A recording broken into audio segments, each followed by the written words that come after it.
Hello बच्चों, चलिए प्रश्न पढ़ते हैं। प्रश्न दिया है सोडियम पोटेशियम पंप कई कोशिका भित्तियों में पाया जाता है, जैसे कि तंत्रिका कोशिकाओं में।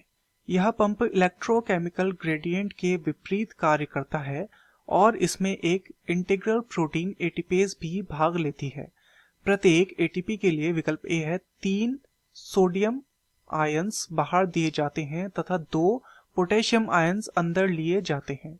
विकल्प बी है 3 सोडियम आयंस अंदर लिए जाते हैं और 2 पोटेशियम बाहर दिए जाते हैं।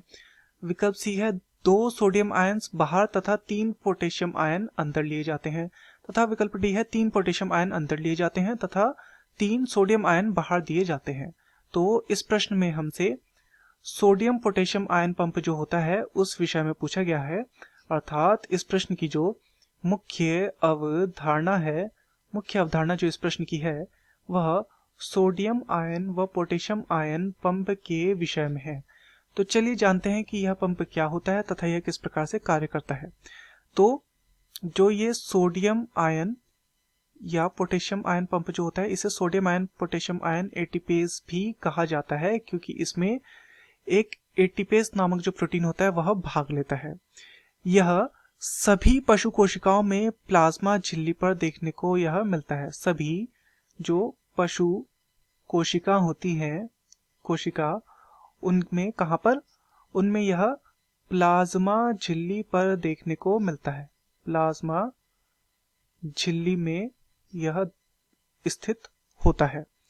तो इसमें क्या होता है, इसमें सोडियम आयन एटीपेज व पोटेशियम आयन एटीपेज दोनों ही यहां पर हमें देखने को मिलते हैं।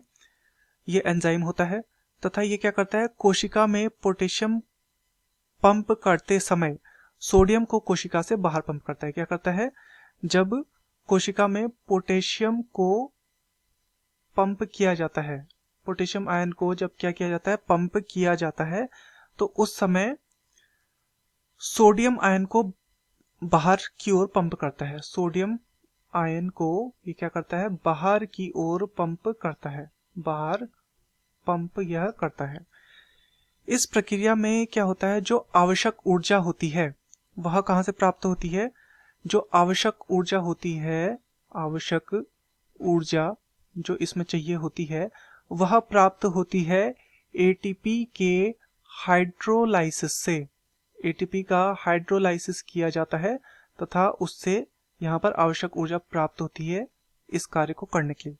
तथा इस प्रक्रिया में 3 सोडियम आयन बाहर भेजे जाते हैं, 3 सोडियम आयन बाहर भेजे जाते हैं तथा 2 पोटेशियम आयन जो होते हैं वो अंदर लिए जाते हैं, अंदर लेते हैं इसमें।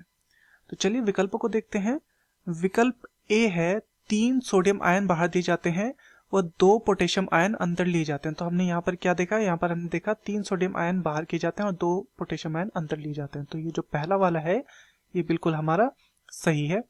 दूसरा है 3 सोडियम आयंस अंदर लिए जाते हैं तथा 2 पोटेशियम बाहर दिए जाते हैं। तो यहाँ पर क्या हुआ, क्या ऐसा हुआ था, नहीं, पोटेशियम अंदर लिया जाता है जबकि सोडियम बाहर किया जाता है। तो यह भी हमारा गलत हो जाएगा। विकल्प सी है 2 सोडियम आयंस बाहर तथा 3 पोटेशियम अंदर लिए जाते हैं। तो यहाँ पर बाहर और अंदर तो सही है, परंतु जो इनकी संख्या है वो गलत है, तो यह हमारा गलत हो जाएगा। तथा विकल्प डी है 3 पोटेशियम अंदर लिए जाते हैं तथा 3 सोडियम बाहर दिए जाते हैं। तो यहाँ पर भी संख्या गलत है, तो ये हमारा क्या हो जाएगा, गलत हो जाएगा, ये कथन गलत हो जाएगा हमारा।